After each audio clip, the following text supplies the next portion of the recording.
Hey guys, what's up? It's Emily. Today I'm going to be talking about the books I read in January.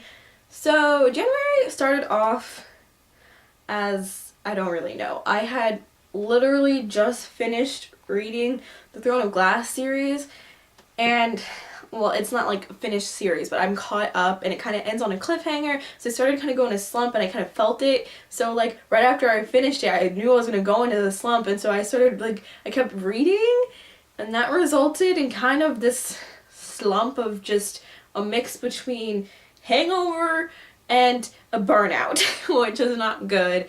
And then, got into the magicians, and that just made it worse. And now it's like this busyness level. This past month has just been a horrible month for me. So the past 3 weeks have just been horrible, like so bad. I've hated these past 3 weeks, and I'm hoping that next week will be better. I have a 4-day weekend next week. I'm so happy. I'm so excited. I'm planning to get some reading done. I read 3 books in the month of January, which I mean isn't too bad. I still read, just not a lot. Although for my goal, I kind of need to read like 5 books a month. And yeah, so I'm hoping summer will help me read a lot. So the first book I read in January was The Fantastic Beasts and Where to Find Them original screenplay. This is literally the movie script. Like, it's literally just the screenplay. So it's a really quick read. I read it in like 2 days, 1 day, I don't really remember. But it is a beautiful book. Just look how pretty it is. It's just so... and then it just feels pretty, and then when you take it off, it's just like, and there's the little niffler from the movie, if you've seen the movie, and it's just, I'm sorry, I have been wanting this book for a little bit, and I got it for Christmas, and so that's 1 out of the 25 books for Christmas read. This is the first book I read of my Christmas haul thing. So if you don't know what Fantastic Beasts and Where to Find Them is about, it is set in Harry Potter world. Oh yeah, I forgot to mention this is by J.K. Rowling, if you didn't know that. I kind of just assumed people knew that, sorry. It's set in the Harry Potter world, and it's like 70 years before Harry Potter takes place, and if you've read Harry Potter or seen the movies and you remember a person named Grindelwald, that's kind of this time era with Dumbledore and Grindelwald, although that's not what the story's about. That's just time era purposes, and I do think it takes play later on in like the movies, because there's going to be 5 of them, but follows this guy named Newt Scamander who went to Hogwarts. He was a Hufflepuff, so now we have a main character who's a Hufflepuff, and he gets expelled from Hogwarts, but Dumbledore still really likes him for some reason. That's just a random bit of information. And he ends up going to New York, so you get to see the American version of the wizarding world. And like their Ministry of Magic is like something Congress, something, of course. And they have like a president instead of a minister of magic. And it's just really interesting to see like the American things, and you get to see all these new creatures that we didn't really get to spend a lot of time on in Harry Potter. And yeah, it's a really good movie, and reading the script really helps you kind of pick up on more of those little subtle hidden things, and it's really nice. And it's a really nice kind of like, oh, it feels like you're kind of watching the movie again, so it's just nice. The next book I read in January was Bad Blood by Jennifer Lynn Barnes. This is the 4th and final book in the Natural series. So this series is Criminal Minds, if you've ever seen that show, Criminal Minds, but with teenagers. So they have these really cool mental powers, not really powers, they're just mental abilities. Like Cassie, the main character, and this other guy named Dean, they are profilers, so they get inside people's heads and they like kind of figure out like what they're kind of like and how they think and why they think that way, and they just kind of understand their thought process, and it can be like any person. There's this girl named Sloane, and she is crazy, like she's a crazy like genius person. She knows all these numbers and is really smart. And it's crazy. If you've seen Criminal Minds, she's like the Spencer Reid character.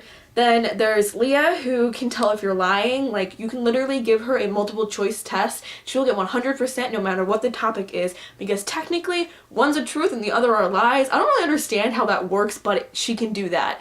And then there's Michael, who can tell the slightest bit of emotion that you're feeling based on your face. You can even just be all like, and he can tell that I'm like happy or nervous about something. You just have like the most stoic face ever, and you can still tell what emotion you're feeling. It's so weird, but it's so cool. Like, all of them have all these really cool abilities.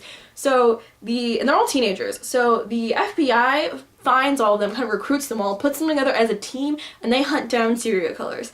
So it's a really interesting series. They're very quick reads, and I really highly suggest them. They're very good, and they keep you on your seat, and you just want to keep reading it. It's great. I can't really tell you much about this actual book because spoilers and everything, but yeah, this also kind of contributed to my book slump, because this was the last book in the series, and I love the series, and I was waiting for this book for the longest time. So yeah, finishing one series and then finishing another series right after you finish one series is not good for slumps. It's just not. Then the last book that I read in January was Since You've Been Gone by Morgan Matson. This is a contemporary. It's about this girl named Emily, which is kind of cool because this is the first book I've ever read where the main character's name is Emily. I don't know how this is the first book, because Emily's a very common name, but it just is. And she's best friends with this girl named Sloane. There's been a lot of Sloanes. There's been a lot of Sloanes in books lately that I've been reading. Emily is a more quiet, shy friend, and Sloane is the more outgoing friend, kind of more adventurous friend in the pair of them. And one day, Sloane just kind of disappears. It's during the summer, so Emily, of course, is just like, what do I do all summer? My summer is just kind of ruined, because they're like best friends. When she finds that Sloane left her this list of things to do that she has to accomplish throughout the summer. And that list is kiss a stranger, go skinny dipping, steal something, break something, Penelope, whatever that means, ride a darn horsey cowpoke, 55 Stanwich Avenue, ask for Mona, the backless dress and somewhere to wear it, dance until dance until dawn, share some secrets in the dark, hug a Jamie, apple picking at night, and sleep under the stars. So she has to accomplish these things by the end of the summer, and she's hoping that it will lead her to Sloane. So these are things that she usually wouldn't do because she's very quiet and refined and shy, and some of these, like go skinny dipping and stealing something and kissing a stranger, like what the heck, I wouldn't do that, like I'm not like, nah. And so I related to this book a lot, although it did kind of have the trope of a really shy character, like actually like becoming like an outgoing character at the end, which I find kind of sort of unbelievable, because typically quiet shy people will stay quiet shy people. You may get them to do something outgoing every once in a while, but I don't really think that their personalities can completely change like that. So I did kind of get annoyed with this, with like this aspect. And the character Sloane, I mean, she did a little bit annoy me at some points, but it was a great book, and it was a really good story about friendship and trying to like figure out who you are, and it really reminded me of myself and my best friend. And yeah, it's a good book. I suggest it. So these are the books I read in the month of January. Overall, I really liked the books I read in January. They were pretty good. February, I'm hoping to read more, although it's already halfway through February. Good lord. I am reading Crooked Kingdom by Leigh Bardugo right now. I'm also reading The Magicians by Lev Grossman. Six of Crows is actually kind of on hold, but I still have a bookmark in it, so I'm still counting it as I'm reading it. I'm also reading To Kill a Mockingbird by Harper Lee for school right now.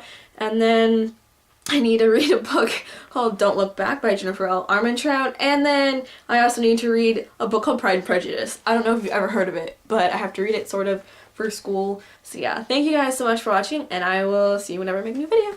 Bye!